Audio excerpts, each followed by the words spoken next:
Cours d'arithmétique, niveau terminal sciences mathématiques, titre raisonnement par récurrence. Méthode pour faire un raisonnement par récurrence.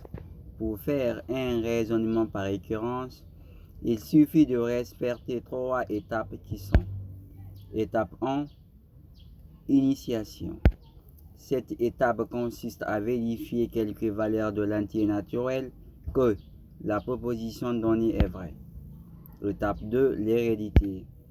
Cette étape consiste à supposer que la proposition donnée est vraie au rang n et à vérifier qu'elle est aussi vraie au rang suivant, c'est-à-dire n plus 1. Étape 3, conclusion.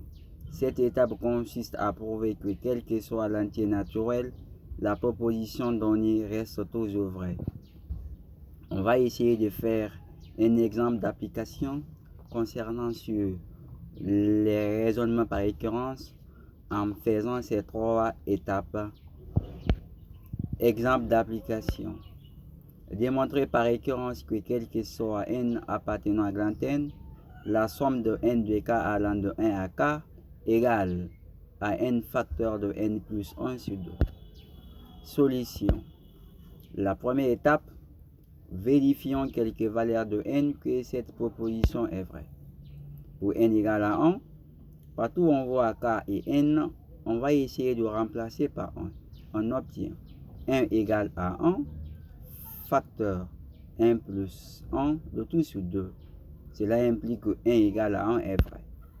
La deuxième étape, supposons que c'est vrai au rang n et démontrons qu'elle est aussi vraie au rang n plus 1. 1 plus 2 plus 3 plus tant plus n. Comme nous sommes au rang n plus 1, on va essayer d'ajouter n plus 1. Partout où on voit n, ici, on va essayer de remplacer par n plus 1. On obtient n plus 1, facteur de n plus 1 plus 1, ça fait n plus 2, le tout sur 2. Or, la somme de n de k allant de 1 à k égale à 1 plus 2 plus 3 plus n. Cette somme égale à n facteur de n plus 1, le tout sur 2. En remplaçant par son expression, on obtient n facteur de n plus 1 sur 2 plus facteur de n plus 1. Est-ce que cela est illégal? À facteur de n plus 1, facteur de n plus 2 sur 2. En les rendant au même dénominateur, on obtient n facteur de n plus 1 plus 2 facteurs de n plus 1 sur 2. On voit que nous avons un facteur commun qui est n plus 1.